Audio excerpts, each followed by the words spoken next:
عمل کیا ہے، عمل کو ذرا ملاحظہ کر لیں۔ سب سے پہلے آپ لوگوں نے درود ابراہیمی پڑھ لینا ہے۔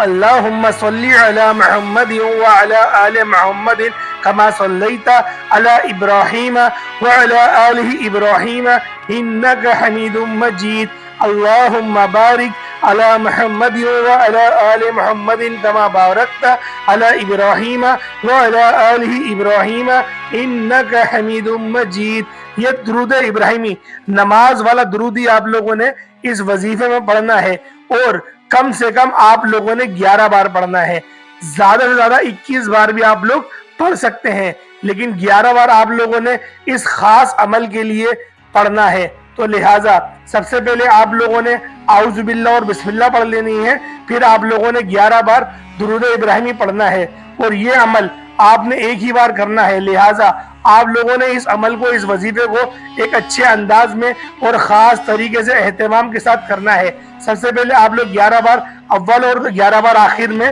درود ابراہیمی پڑھ لیں، اور پھر آپ لوگوں نے درمیان میں 441 مرتبہ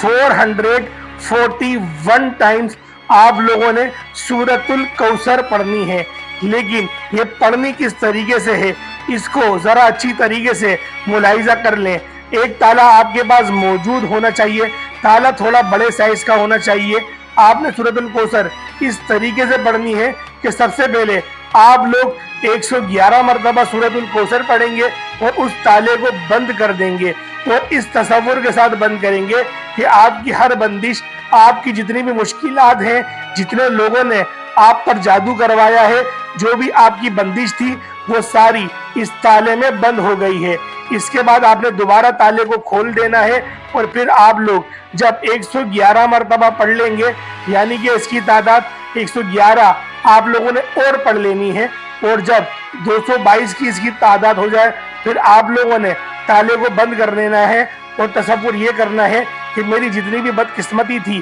اور جتنے بھی میرے برے اعمال تھے، اور جتنے بھی میرے اوپر معاملات کسی نے کروائے ہوئے تھے، تعویذات کرائے ہوئے تھے، گندے عملیات کرائے ہوئے تھے، جو مجھے رزق کی رکاوٹ تھی، وہ ساری اس تالے میں بند ہو رہی ہے۔ اس تصور سے آپ نے دوبارہ تالے کو بند کر دینا ہے اور پھر کھول دینا ہے۔ پھر آپ لوگ 221 بار پڑھ لیں گے، اور یعنی جب آپ لوگوں نے 221 کی تعداد آپ لوگ پہنچ گئے اس تک، اس کے بعد آپ لوگوں نے تالے کو بند کر دینا ہے، اس تصور کے ساتھ کہ آپ کی جو بھی مشکلات ہیں وہ ساری اس تالے میں بند ہو رہی ہیں، اور اللہ پاک آپ کے لیے آسانی فرما رہا ہے۔ یہ سوچ کر آپ نے تالے کو بند کر دینا ہے، اور اس کے بعد آپ نے دوبارہ سورۃ الکوثر پڑھنی ہے، یعنی کہ پھر آپ تعداد کو کھول دیں گے، اور پھر جب آپ لوگ 111 بار پڑھیں گے تو آپ لوگوں نے 313 کی تعداد کو عبور کر لیا ہوگا۔ تو لہٰذا اس طرح سے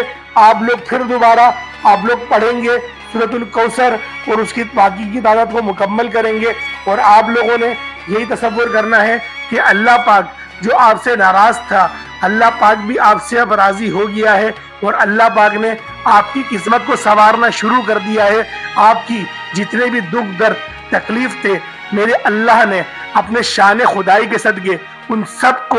دوبارہ ٹھیک کر دیا ہے، اور آپ کے معاملات میں آپ کے لیے بہتری والا فیصلہ اللہ پاک نے فرما دیا ہے۔ اس طریقے سے اس تصورات کے ذریعے آپ لوگوں نے ان کو 4 حصوں میں اس عمل کو کرنا ہے، اور اس کے بعد آپ لوگوں نے بند کر دینا ہے، اور پھر آپ لوگوں نے جب بند کر دیا اس کے بعد آپ لوگ ہرگز نہیں کھولیں گے، اس تالے کو پھر نہیں کھولا جائے گا۔ اس کے بعد اللہ پاک کا ایک صفاتی نام ہے اللہ الصمد، اس کو آپ لوگ 111 بار پڑھ لیں گے۔ 111 بار آپ لوگوں نے اللہ الصمد پڑھ لینا ہے، اور اس کو بھی آپ اچھی طریقے سے پڑھیں گے، آرام آرام سے پڑھیں گے، یعنی کہ یہ جتنے بھی آپ لوگ عمل کر رہے ہیں اچھے انداز میں، اچھے طریقے سے، اور جس طریقے سے بھی آپ لوگ کریں، ایک بار اپنے گھر والوں کو کہہ دیے گا کہ ابھی میں اللہ کی عبادت کر رہا ہوں، تو لہٰذا مجھے کچھ دیر تک کے کوئی بھی پریشان نہ کرے، کیونکہ اس عمل کو کرتے ہوئے اگر کوئی دیکھے گا